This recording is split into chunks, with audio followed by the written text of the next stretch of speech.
Coucou tout le monde, bienvenue sur ma chaîne, donc Nini et son potager. Alors là, je reprends avec vous une autre vidéo. Ça va être complètement différent, enfin complètement, un petit peu différent de ce que j'ai pu faire.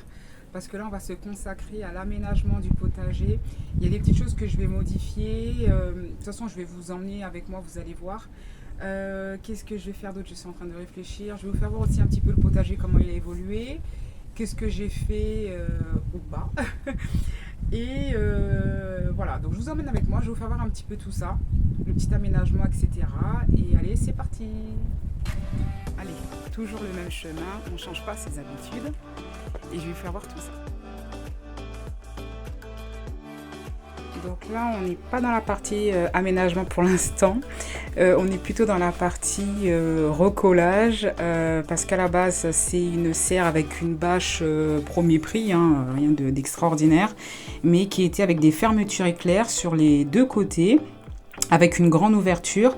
Mais il s'avérait que les fermetures éclairs se sont cassées. Donc du coup, j'ai demandé à mon mari de me faire une porte et pour que ce soit plus accessible. Mais du coup, la largeur était bien évidemment un peu moindre. Donc là, il faut recoller donc toute la partie que vous voyez ici à droite pour que ce soit plus esthétique. Mais c'est vrai qu'on a essayé plusieurs colles et à chaque fois, ça se défaisait avec le vent, la pluie, etc. Donc il fallait trouver une colle exprès pour l'extérieur. Enfin bon, bref, je vous épargne les détails.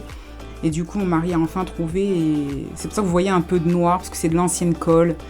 Enfin bref, il y a toujours des trucs à faire au potager, donc voilà. Là, il a trouvé la bonne colle, il a recollé, et je suis super contente, en espérant que ça tienne.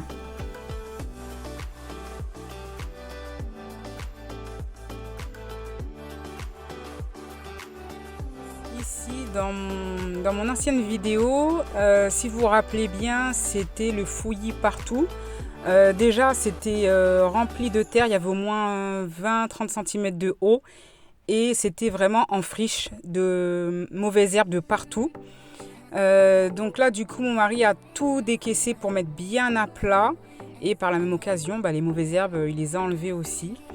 Je suis vraiment très très contente parce que déjà, il n'y a plus de mauvaises herbes et en plus de ça, ça fait bien plat. Et le but étant qu'on mette après une toile de paillage pour éviter que la mauvaise herbe remonte. J'ai longtemps hésité à vouloir garder en gazon. Mais mon mari n'étant pas là souvent et moi j'ai des petits problèmes de santé, je ne peux pas m'amuser tout le temps à bêcher pour enlever les mauvaises herbes. Donc on a opté pour une bâche verte.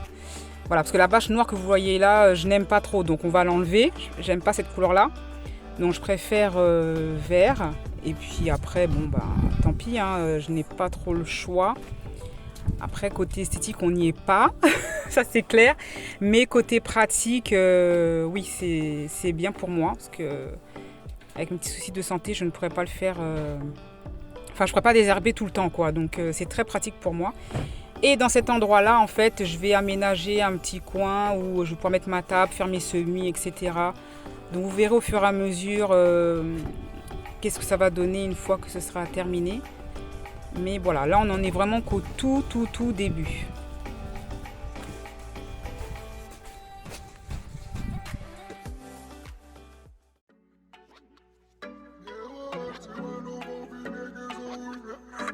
Donc là, clairement, on ne savait pas dans quoi on s'embarquait.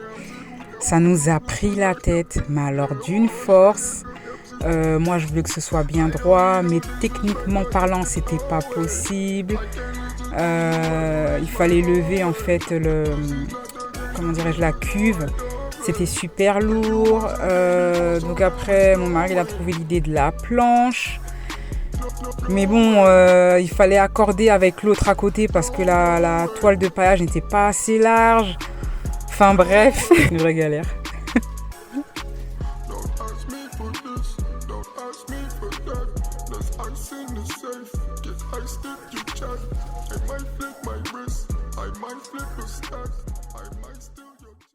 Bon, je vous l'accorde, ça fait pas tip top au niveau de la couleur, mais une fois que ça aura vieilli et que j'aurai installé ce que j'ai installé dessus, je pense que ça passera large.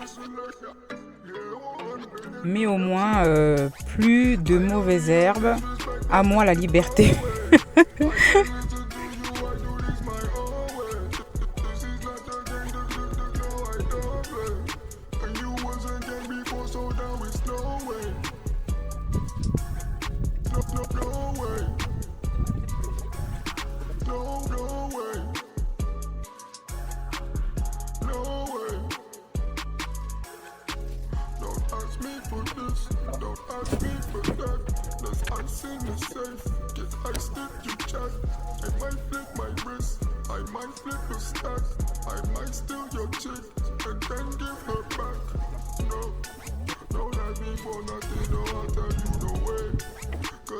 Bon, comme je vous l'ai dit tout à l'heure, ce ne sera pas une vidéo comme toutes les autres, parce que là, je ne serai pas seule au potager, donc du coup, je ne veux pas trop embêter mon mari non plus dans ses travaux. Donc, je vais désherber par-ci, par-là, voir ce que je peux récolter, et, c'est tout. Donc, ce ne sera pas une longue vidéo, quoi.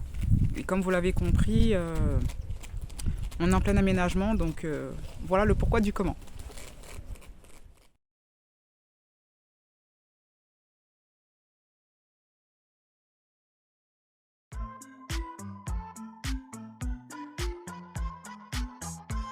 Donc là, du coup, j'enlève les mauvaises herbes, donc un classique, hein, j'ai envie de dire, dans un potager. Surtout que je n'ai pas paillé, donc forcément, ça me donne beaucoup plus de boulot. Mais l'année prochaine, je ferai différemment, clairement, parce que je passe mon temps à enlever les mauvaises herbes. Donc c'est très, très, très pénible.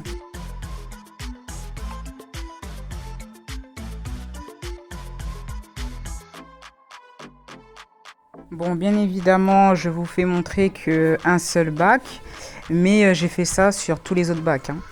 Et là, on passe dans la partie où j'ai enfin mes radis. Bon, j'en ai quoi, 2-3 qui ont à peine grossi. Donc je suis contente, mais c'est vrai que le reste, c'est resté tout fin, ça a filé. Et je comprends pas comment se fait-il que cette année, je n'arrive pas à faire mes radis. L'année dernière, j'en avais en pagaille, j'en mangeais énormément. J'en ai eu sur toute l'année des radis. Et là, cette année, c'est compliqué. Je comprends pas, tout file, j'ai pas changé mes habitudes pour autant. Mais bon, de toute façon, cette vidéo est maintenant terminée. Je vous souhaite un bon dimanche et à bientôt.